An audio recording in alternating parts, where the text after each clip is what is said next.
Alors, mesdames, messieurs, dans la salle, mesdames, messieurs qui nous rejoignez de chez vous, qui n'avez malheureusement pas pu braver la tempête ou ce qui reste de la tempête, bonsoir et bienvenue à cette conférence spéciale.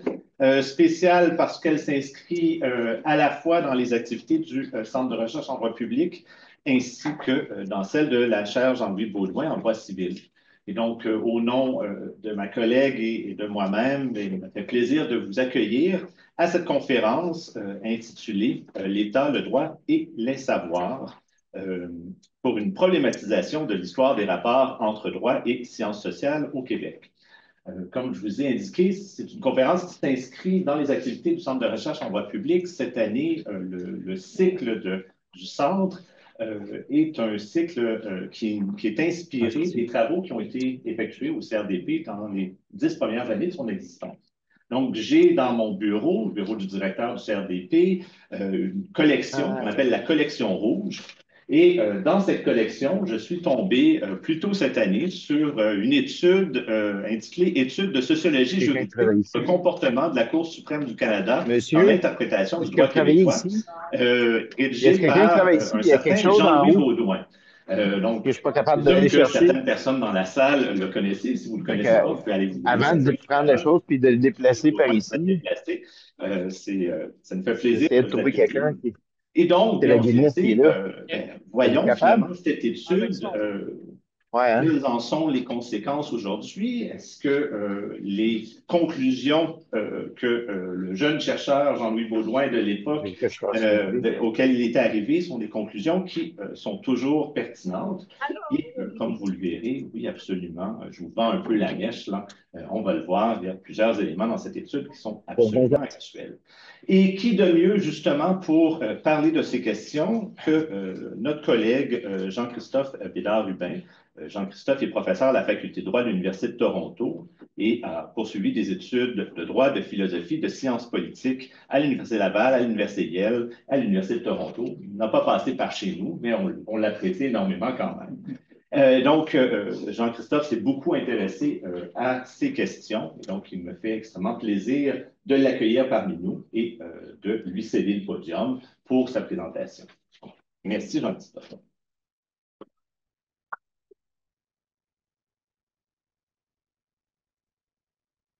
Un petit chronomètre pour m'assurer que je ne vais pas au-delà du champ qui m'est octroyé. Donc, je voudrais tout d'abord remercier les organisateurs de l'événement, Nicolas Vermès, le professeur Vermès, la professeure Charpentier, la chaire Jean-Louis Baudouin, le Centre de recherche en droit public de m'avoir invité pour parler du rapport produit par le jeune chercheur Jean-Louis Baudouin en 1977. Donc, qui fournit un peu une occasion de réfléchir au type de recherche qui était produite par les juristes à cette époque-là, précisément en 1967. Qu'est-ce que ça nous dit, au fond, sur peut-être l'histoire des rapports plus problématiques qu'il n'apparaît de prime abord entre le droit et les sciences sociales? Ce qui est fascinant avec le moment de publication en 67 de cette étude, c'est que non seulement euh, le jeune Jean-Louis Baudouin s'intéressait à l'aide de nouvelles méthodes, des méthodes statistiques qui permettaient d'objectiver dans une certaine mesure le travail de la Cour suprême, mais d'autres auteurs à la même époque se penchent sur des questions qui sont relativement similaires. Peter Russell, par exemple, dans le cadre du travail de la commission Laurent-Hampton, la commission sur le bilinguisme et le biculturalisme, 2 ans plus tard, publiera une étude sur la Cour suprême comme institution bilingue et biculturelle qui, dans une large mesure, recoupe plusieurs des thèmes qui sont abordés dans le rapport Baudouin. Il faut dire en fait que c'est un certain thème récurrent de la pensée juridique, on va dire au Québec, cette question de la fidélité ou non de la Cour suprême à la tradition juridique civiliste, la distorsion peut-être que des juges de common law amèneraient à l'héritage civiliste et à la capacité des juges québécois de faire bloc, par exemple, ou d'infléchir la trajectoire de la Cour suprême. Dans les années 20, dans les années 30, la Revue du droit, par exemple, publie presque à chaque année ce que Jean-Guy Bellé nommait la plainte des traditionnalistes, c'est-à-dire une certaine forme j'ai envie de dire, de jérémiade par rapport au danger de la commune law et de la pureté ou l'intégrité de la tradition civiliste. Et encore aujourd'hui, il y a des auteurs qui font ce genre de travail, une espèce de tentative de synthèse, de savoir est-ce qu'effectivement il y a une forme d'intégrité perdue à cause de l'interprétation que la Cour suprême fait du droit québécois et du Code civil en particulier. Je pense aux travaux récemment, il y avait un article qui a été publié l'année dernière par Andrew Snyderman dans le Canadian Bar Review. François Côté, dans une thèse de doctorat à l'Université de Sherbrooke, posait dans une certaine mesure des questions qui sont d'un même ordre. Hein? Ce qui est particulier, par contre, dans les travaux des années 60, c'est donc le déploiement, c'est pas la question qui est posée, mais plutôt le déploiement de nouvelles méthodes de recherche pour réinvestir cette question-là et les présenter sous un nouveau jour. Donc, ce que j'aimerais faire avec vous, c'est inscrire le rapport peut-être moins dans l'histoire de cette question de la pureté du droit civil ou de l'intégrité du droit civil, et plutôt dans la question du type de connaissances que les juristes produisent. Et qu'est-ce qui fait que ce moment-là précis dans les années 60 permet peut-être une forme de fertilisation croisée du droit et des sciences sociales, ou une sorte d'équilibre et d'influence réciproque plutôt que de tension dans la période de la publication du rapport Beaulieu. Ça nous permet de nous situer plus ou moins à mi-chemin entre deux grands jalons de la réflexion au fond sur la recherche en droit que plusieurs d'entre vous connaîtront, c'est-à-dire, d'une part, en 1956, l'Association du barreau canadien publiait ce qu'on appelait le rapport Scott, donc Frank Scott, qui était à l'Université McGill, chapeaute un groupe de travail, préside en fait un groupe de travail, puis publie une étude assez étoffée sur ce que devraient être les études juridiques. Et peu plus de 15 ans après la publication du rapport Baudouin, le rapport Archers, au rapport du groupe consultatif sur la recherche et les études en droit, qui avait été mandaté par le Conseil sur le CRSH, donc de produire un rapport qui permettait de réfléchir dans une certaine mesure, maintenant que le droit avait une place robuste, bien institutionnalisée au sein de l'université, à la trajectoire future des études juridiques. Donc, le rapport Baudouin intervient plus ou moins à mi-chemin entre ces deux moments de réflexion sur les liens entre le droit et d'autres connaissances, dans le cas qui nous intéresse ici, les sciences sociales.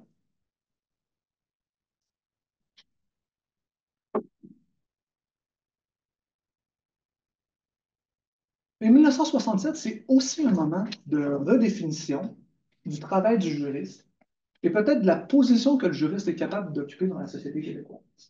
Donc, en filigrane, je vais peut-être pointer à quelques aspects de l'interprétation plus générale de la trajectoire historique de la société québécoise.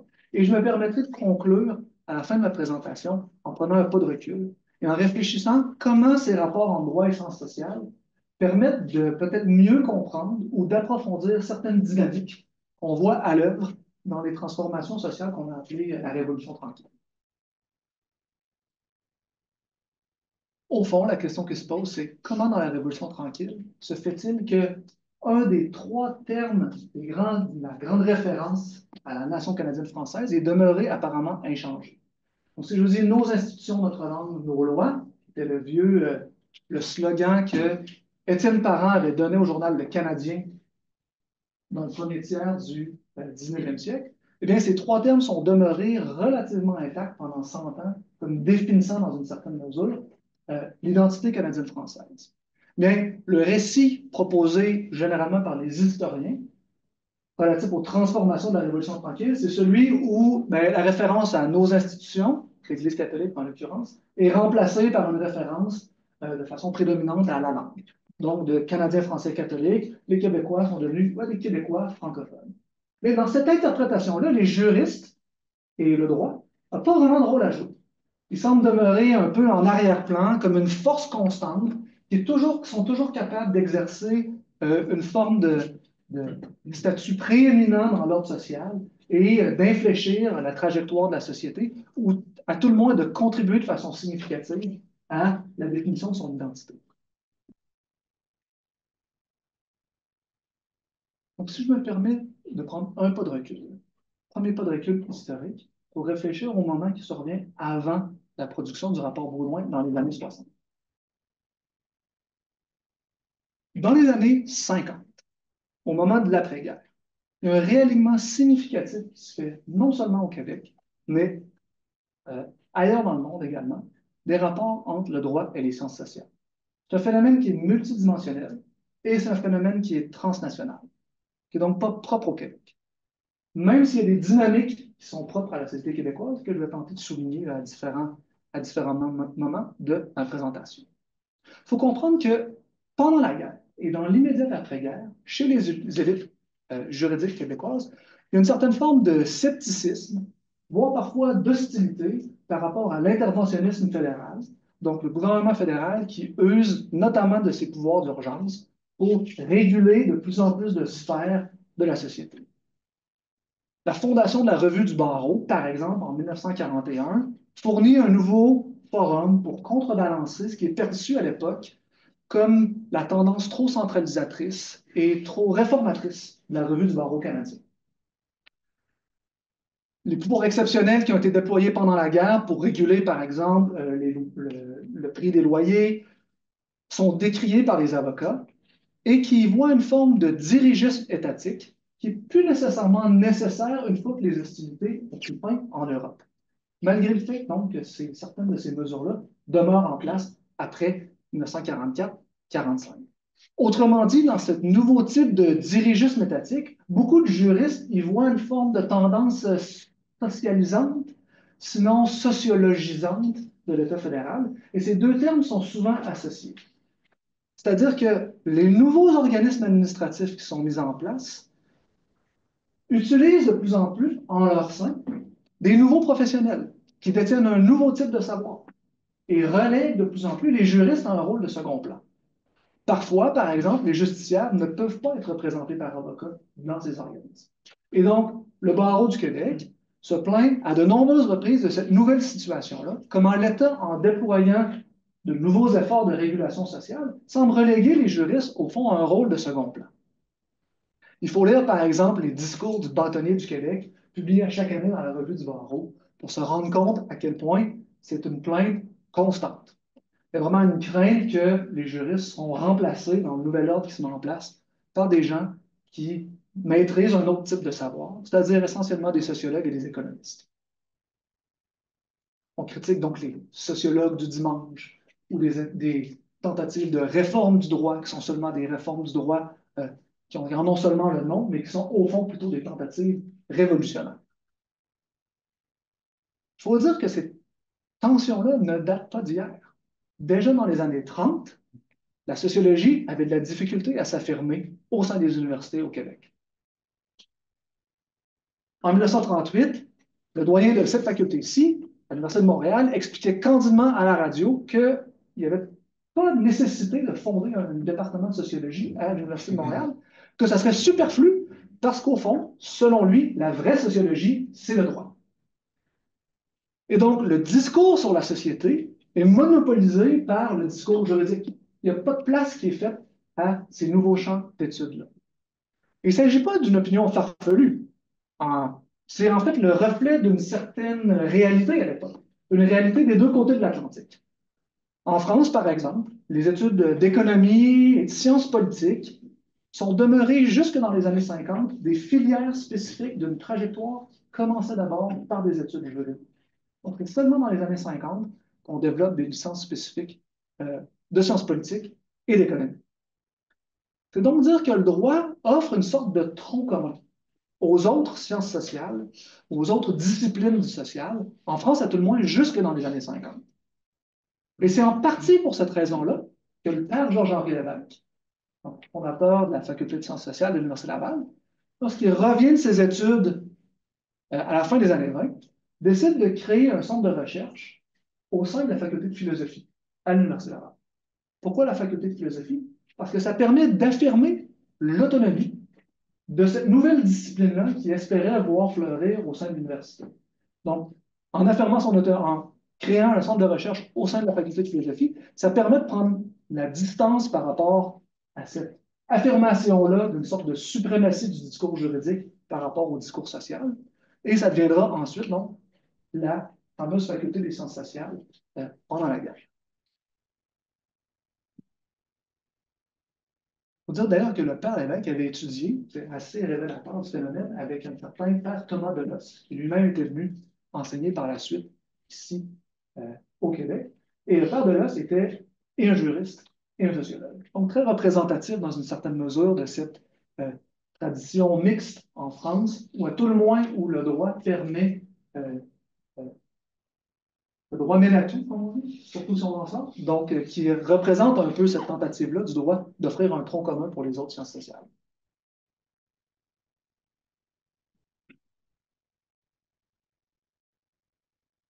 Le contraste dans cette trajectoire historique avec les autres provinces canadiennes est assez révélateur de la dynamique propre au Québec. Parce qu'en Ontario, par exemple, si on prend seulement le ontarien, la dynamique semble se faire en sens inverse. C'est-à-dire que l'éducation juridique, jusque dans la fin des années 40, est dispensée, monopolisée par le barreau du Haut-Canada, qui était le barreau du Haut-Canada jusqu'à récemment, le barreau de l'Ontario. Et donc, à l'Université de Toronto, il y a assurément une production de travail académique de qualité qui se fait, mais qui se fait pas au sein des institutions qui dispensent la formation juridique. C'est des travaux qui sont faits par des historiens, des économistes, W.P.M. Kennedy, par exemple, qui publient des travaux de recherche, et qui finit par attirer, dans les années 40, des professeurs qui enseignaient jusqu'alors à l'École du barreau de l'Ontario, et qui vont joindre l'Université de Toronto et constituer ce qu'on appelle la faculté moderne de droit à partir de 1949. C'est donc en Ontario que le droit a été attiré dans une certaine mesure par les sciences sociales, qui occupent déjà une position de force et de prééminence au sein de l'université. Et en France, c'est la trajectoire inverse qui se produit, c'est-à-dire du droit, les sciences sociales finissent par émerger et acquérir une certaine forme d'autonomie institutionnelle, une identité disciplinaire. Et au Québec, un peu singulier dans sa trajectoire, conscient des forces et des tensions entre droit et sciences sociales, eh bien, il y a vraiment la tentative d'affirmer, au fond, deux discours relativement distincts sur les institutions juridiques, les institutions sociales, ou ce que j'appelle la généralité sociale.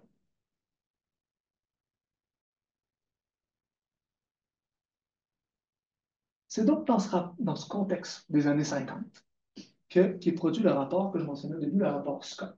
Premier grand moment de réflexion, si on peut dire, sur les liens entre droit et sciences sociales, sur la réflexion, sur l'apport potentiel des sciences sociales, sur la réflexion juridique.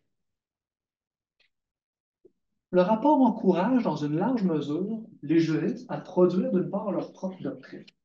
Jusque dans les années 50, même 60, beaucoup de la doctrine qui est citée, notamment au Canada anglais, demeure de la doctrine anglaise. Au Québec, c'est vrai également, peut-être dans une moindre mesure, par contre, donc beaucoup de doctrine française qui informe les juristes canadiens. Donc, le rapport Scott encourage le développement d'une littérature juridique proprement canadienne, au moment où le Canada vraiment acquiert son indépendance juridique de l'Empire britannique. Mais le rapport encourage également les juristes à prendre acte des nouveaux savoirs qui se développent et à les utiliser au sein même de la pratique juridique, dans leurs efforts de réforme du droit, par exemple.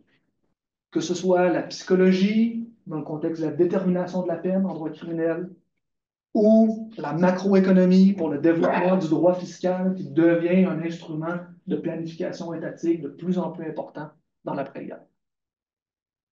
Donc, le rapport témoigne d'une confiance que j'aurais envie de dire presque naïve dans le potentiel infini de fertilisation croisée du droit et des sciences sociales. Au Québec, la dynamique est évidemment quelque peu différente. Et je vais utiliser ici la figure de Paul Gérin-Lajoie, quelqu'un que je pense qui est bien connu ici, pour illustrer mon propos et peut-être les spécificités de la compréhension peut-être davantage québécoise des liens en droit et sciences sociales à cette époque-là.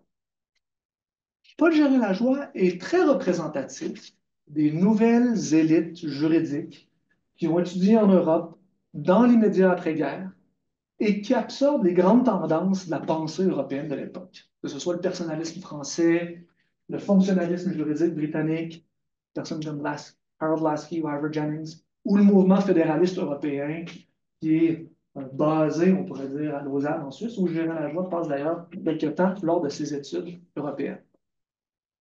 Gérin-Lajoie voit le rôle du juriste un peu différemment de ce que le rapport Scott propose. Présente le juriste essentiellement comme une sorte d'organisateur social.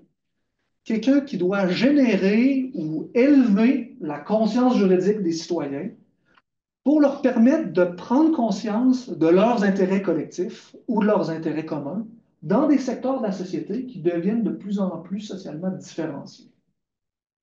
Le juriste devrait agir, autrement dit, comme une sorte d'agent double, qui est capable de voir en même temps la perspective de l'État, qui cherche à organiser des pans de la société qui se développent, le droit du travail, par exemple, mais aussi comme un agent auprès de son client, qui cherche à leur faire prendre conscience d'intérêts qu'ils ont en commun avec d'autres, mais qui sont des intérêts différents ou qui ne sont pas tout à fait saisis par les catégories du Code civil.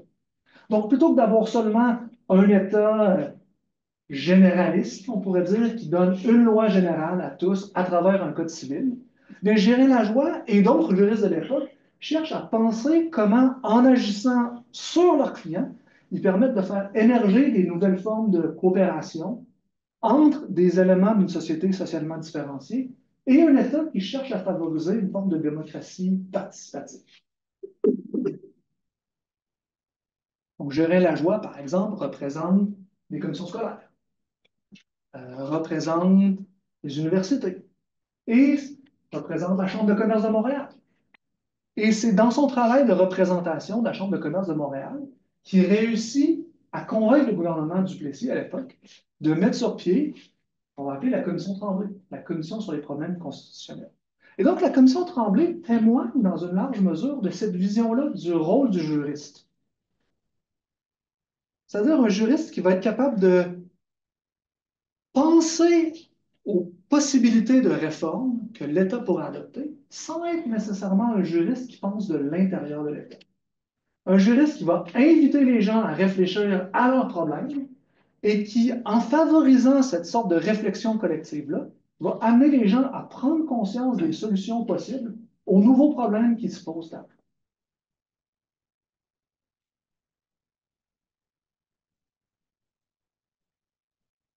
Ce sont donc des juristes, on pourrait dire, des juristes en contact avec l'État, sans être des juristes d'État à proprement parler. Ce sont des juristes qui parlent de l'intérieur de l'État lui-même. Et on entend très bien les échos de cette vision-là du nouveau rôle du juriste dans la fondation en 1961 de l'Institut de recherche en droit public. L'Institut de recherche en droit public, qui deviendra le Centre de recherche en droit public, qui est fondé justement à l'initiative du nouveau ministre de la Jeunesse, Paul Lemaitre, et qui va décider de mandater deux personnes qui sont assez représentatives justement de cette génération, qui ont été mises en contact avec la pensée d'après-guerre, Jean Betts et Paul Gérin-Lajoie, comme directeur et comme directeur de la recherche pour lancer ce nouveau centre, ce nouvel institut de recherche en droit public. Un centre où, Gérin-Lajoie dit très clairement, la recherche sera libre et indépendante, pas soumis aux dictats du pouvoir politique, mais qui permettra par contre de former des juristes qui, eux, posséderont les outils qui permettront à l'État ensuite, à travers des mécanismes comme des commissions d'enquête, d'agir sur la société avec une perspective qui est davantage informée. Et c'est effectivement le cas. C'est effectivement une grande partie du travail produit par le Centre de recherche, l'Institut de recherche en droit public, dans les années 60. C'est en fait un phénomène assez notable quand on prend une perspective historique, compte tenu du fait que c'est rarement noté par les historiens. C'est que la grande majorité des transformations juridiques qui ont cours pendant la Révolution tranquille, donc, où les juristes sont à pied d'œuvre pour développer tout ce programme juridique-là, ne se fait pas de l'intérieur de l'État lui-même. Il se fait à l'extérieur de l'État ou conjointement par quelques élus ou quelques ministres qui ont un grand rôle à jouer dans la détermination des orientations du gouvernement et un contingent de juristes de mieux en mieux formés ici à l'Université de Montréal et qui permet de complémenter la volonté politique par une connaissance qui est davantage multidisciplinaire, qui permet de tabler tant sur la connaissance du droit que sur d'autres connaissances tirées des sciences sociales.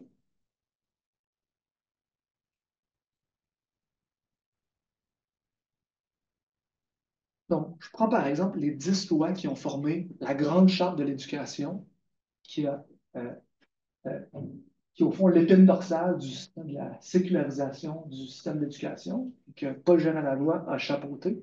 Mais ces 10 lois sont rédigées par Gérin-Lavoie lui-même et par Louis-Philippe Pidgeon, qui à l'époque est conseiller juridique, donc l'avocat du premier ministre. Donc, ça ne vient pas des officines gouvernementales, des ministères. En fait, à l'époque, il n'y a pas de ministère de la Justice. Jusqu'en 1965, ce qu'on a, c'est simplement un procureur général, mais il n'y a pas vraiment un corps de juristes constitué qui pourrait produire une pensée juridique interne à l'État lui-même. Autrement, c'est par exemple encore Louis-Philippe Pidgeon ou Georges-Émile Lapalme, qui est procureur général sous le gouvernement Lesage, qui vont ensemble rédiger des projets de loi comme un nouveau code du travail, un code de procédure civile. Et on connaît une histoire un petit peu différente, mais aussi qui a commencé à la fin des années 50, la réforme du Code civil qui va s'achever en 1991, mise en œuvre en 1994.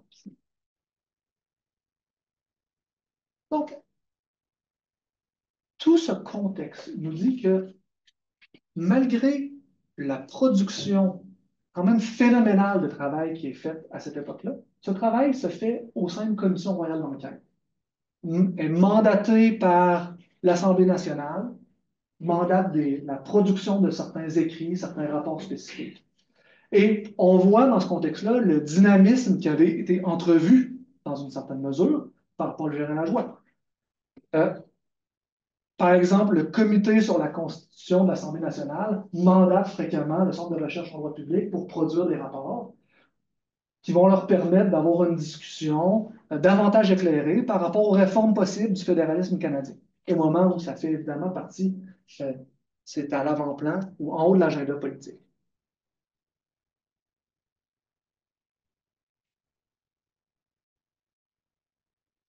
En même temps, cette nouvelle participation-là des juristes qui utilisent tant le droit que les sciences sociales, et à ce chapitre, le rapport Baudouin est assez illustratif de cette fertilisation-là des sciences sociales, de questions traditionnelles juridiques. Un moment où, par exemple, on se pose des questions sur la réforme de la Cour suprême. Est-ce que la Cour suprême devrait avoir un banc seulement de civilistes?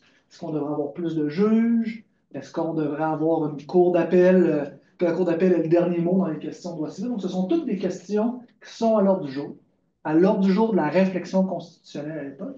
Le rapport Baudouin contribue à cette réflexion-là en offrant justement une perspective complémentaire qui n'était pas celle traditionnellement faite par les juristes, qui permet d'asseoir cette réflexion-là sur des statistiques, qui permet d'avoir une discussion davantage éclairée. Donc, c'est représentatif de ce nouvel effort-là de la part des juristes de contribuer à la discussion publique en mobilisant des sciences sociales. Donc, dans une certaine mesure, en tablant sur le nouveau type de savoir et de connaissances qui s'élabore au sein de l'université. Mais ça crée un certain nombre d'ambiguïtés également. Un certain nombre d'ambiguïtés par rapport au statut de la connaissance produite par les juristes et par rapport au statut épistémologique, j'aurais envie de dire, de la connaissance produite par les juristes. Par exemple, à l'Assemblée nationale, lorsqu'on cherche à inviter des experts pour venir témoigner sur certaines communications de droit constitutionnel, on se pose la question si on peut inviter Jean Betts. Parce qu'à l'époque, Jean Betts avait commencé à conseiller son ancien directeur de la recherche au Centre de recherche en droit public, Pierre-Éliott Trudeau, qui était maintenant ministre de la Justice. Donc la question commence à se poser. Quel type de connaissances exactement est-ce que les juristes produisent? Est-ce qu'ils produisent une connaissance scientifique qui serait dans une certaine mesure détachée des intérêts des parties en cause, auquel cas elle pourrait être offerte indistinctement à tous ceux qui sont intéressés à les utiliser quand ils contemplent des réformes potentielles? Ou est-ce qu'au contraire, les juristes sont encore, dans une certaine mesure, les représentants de leurs clients? Et est-ce qu'ils peuvent, dans cette mesure-là, avoir plus d'un client, notamment quand ces clients potentiels risquent d'avoir des intérêts divergents? Autrement dit, est-ce qu'on peut offrir des conseils constitutionnels et à Pierre-Éliott Trudeau et à Daniel Johnson en même temps? Donc, question qui se pose et qui est débattue à l'époque à l'Assemblée nationale.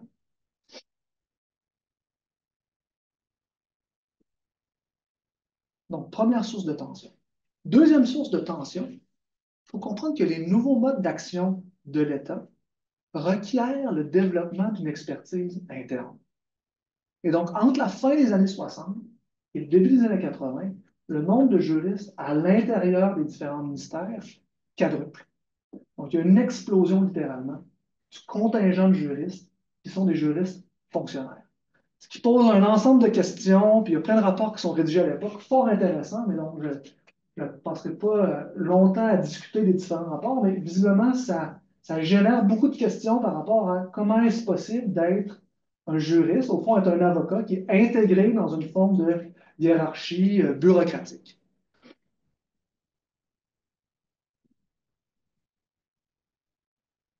Et dans ce développement-là, ce que les juristes font, c'est, dans une large mesure, réinventer une nouvelle théorie de l'État. Une théorie de l'État qui va être disponible pour être mis à la disposition d'un État qui agit de façon de plus en plus différente, dépendant des contextes, par des prestations, par des organismes de régulation, par des normes générales, par des contrats publics.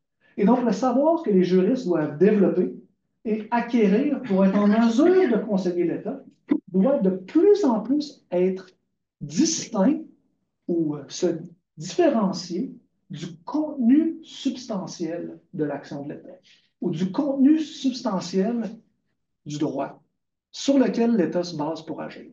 Ce que je veux dire par là, c'est que de plus en plus, les juristes voient dans ce qu'on pourrait appeler le normativisme, une certaine branche du positivisme, très influencée par Kelsen et par des gens comme Charles Eisenman, qui est peut-être aujourd'hui un peu moins connu que Kelsen.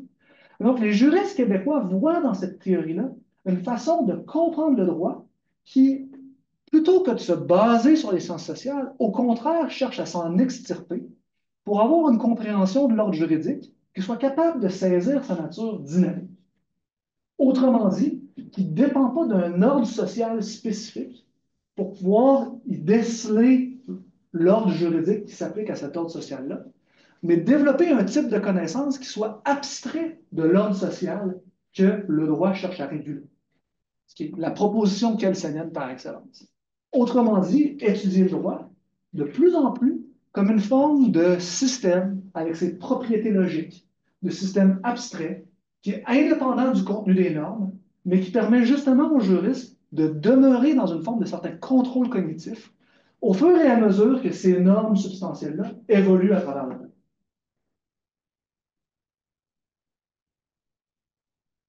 Donc, la meilleure manifestation peut-être de ce type de théorie juridique, c'est les travaux d'Henri Brun.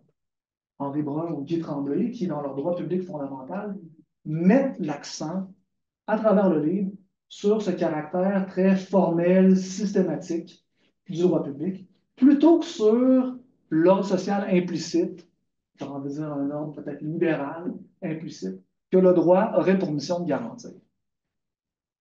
Donc, premier avantage, c'est que cette théorie-là permet de demeurer en contrôle malgré les changements dans le droit substantiel. Deuxième avantage, non négligeable de cette nouvelle théorie qui s'élabore à l'époque, c'est qu'elle permet également aux juristes d'affirmer leur statut au sein de l'État.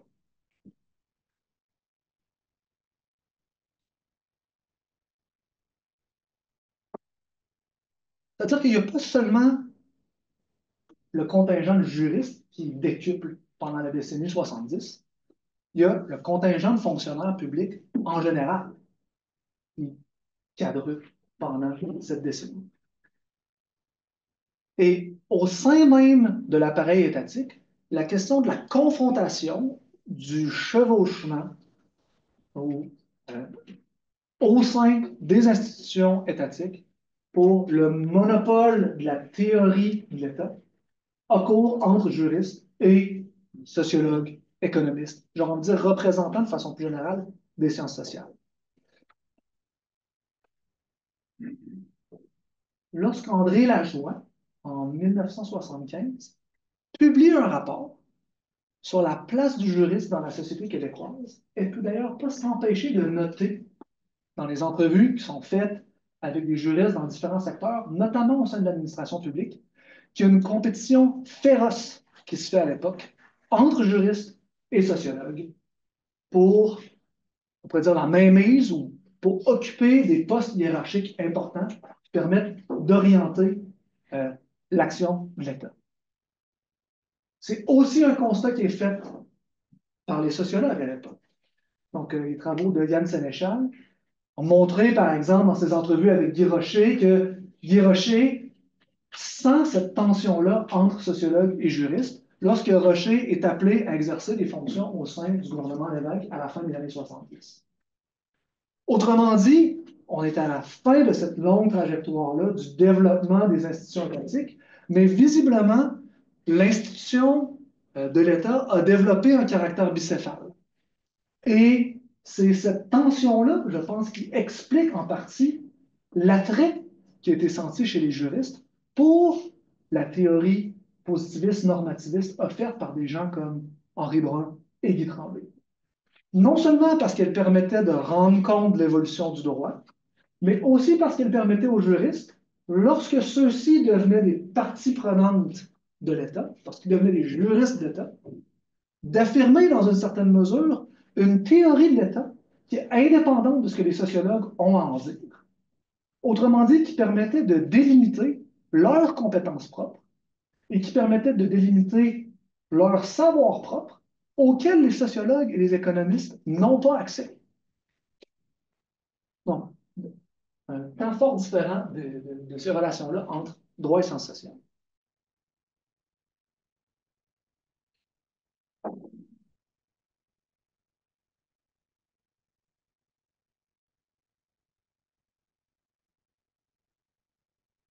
Terminer avec le dernier moment, donc la réflexion sur les rapports droit-sciences sociales que j'ai souligné au début, celui du rapport Archers. Donc en 1983, Harry Archers, professeur, ancien doyen de l'Université de New York, préside ce groupe d'études et publie un rapport sur quelle devrait être la forme que prendraient les études juridiques dans le futur au sein de l'État. Et dans le rapport Archers, on souligne la production incomparable faite par les juristes québécois, en particulier les publicistes, et qui a permis le développement vraiment d'un droit public robuste, distinct, mais dans une certaine mesure qui a certaines lacunes. Certaines lacunes, à tout le moins, aux yeux du rapport Archers. C'est-à-dire que la perspective adoptée, selon Archers, est assez limitée dans ses nouveaux travaux de droit public. Elle est limitée par ce que Roderick MacDonald appelait le positivisme instrumentaliste étatique. Donc, Roderick MacDonald, qui est à l'Université McGill à cette époque-là, il voit une certaine forme de vue un peu restreinte de la part des juristes qui, en se cantonnant au droit positif, finissent par ne pas prendre en considération l'apport que les sociologues ou les économistes pourraient faire à leur étude. Autrement dit, comme s'ils auraient abandonné cette espèce de fertilisation croisée qu'on avait vue dans les années 60. Et je pense que cette perspective-là, mise de l'avant et par le rapport Archers et par Roger MacDonald, perd de vue dans une certaine mesure la contribution spécifique qui est faite au positivisme et au normativisme, au statut des juristes au sein de l'État. C'est-à-dire que la construction de l'État a dû s'accompagner, dans une certaine mesure, d'une redéfinition des champs d'action propres des juristes et des sociologues et des économistes, de telle sorte que les juristes ont pu prendre leur place au sein des institutions étatiques et affirmer un esprit de corps. Un esprit de corps permettra ensuite pour eux de compétitionner pour la définition des grandes orientations de l'État. Je pense à l'esprit de corps, je vais juste faire une petite parenthèse ici. C'est quand même notable que des gens comme Brun, comme René Dussault, qui étaient justement des universitaires, dans les années 70, transfèrent et vont travailler au ministère de la Justice, comme sous-ministre de la Justice pour Dussault, comme directeur de la division du droit constitutionnel pour Brun, et facilitent le développement de cet esprit de corps-là en créant, par exemple, la Conférence des juristes de l'État, qui va vraiment permettre de consolider et d'asseoir cette nouvelle perspective-là, une perspective d'État sur sa nature, sur son rôle, sur sa mission. Donc, d'entrée de jeu, j'avais promis que je prendrais un pas de recul à la fin de de ma présentation, ce que je vais faire, en les 2-3 minutes qui me restent, pour réfléchir à qu'est-ce que ça nous dit, au fond, cette longue trajectoire-là, sur à peu près 50 ans, sur le rôle et le statut du juriste dans la société québécoise, les différents chapeaux que les juristes ont pu mettre sur leur tête, et peut-être la dynamique disciplinaire qui a un rôle à jouer pour comprendre et interpréter ce qu'on a appelé, dans les années 60, la Révolution tranquille. Donc, comme je disais d'entrée de jeu, généralement, les juristes ne font pas tout à fait partie de ce que les historiens nous présentent comme le grand récit de la Révolution tranquille. Un moment technocratique où tout à coup, ceux qui possèdent une expertise décident de prendre les choses en main. On met en place un État-providence relativement robuste et le grand référent identitaire change la nation canadienne-française catholique au peuple québécois francophone. Mais je pense qu'en prêtant davantage attention, d'un point de vue un peu plus, moins macro, disons plus méso, hein, à mi-niveau, on voit un peu mieux des tensions peut-être au sein de cette transformation-là, supposément technocratique, et d'assimiler les avocats aux nouveaux experts des sciences sociales, comme s'ils participaient d'un même mouvement historique. C'est au fond perdre de vue les tensions qu'il y a eu entre ces deux disciplines et comment les ajustements réciproques ont donné dans une large mesure le tempo des transformations historiques qu'on appelle la Révolution tranquille et la mise en place de l'État québécois. Merci.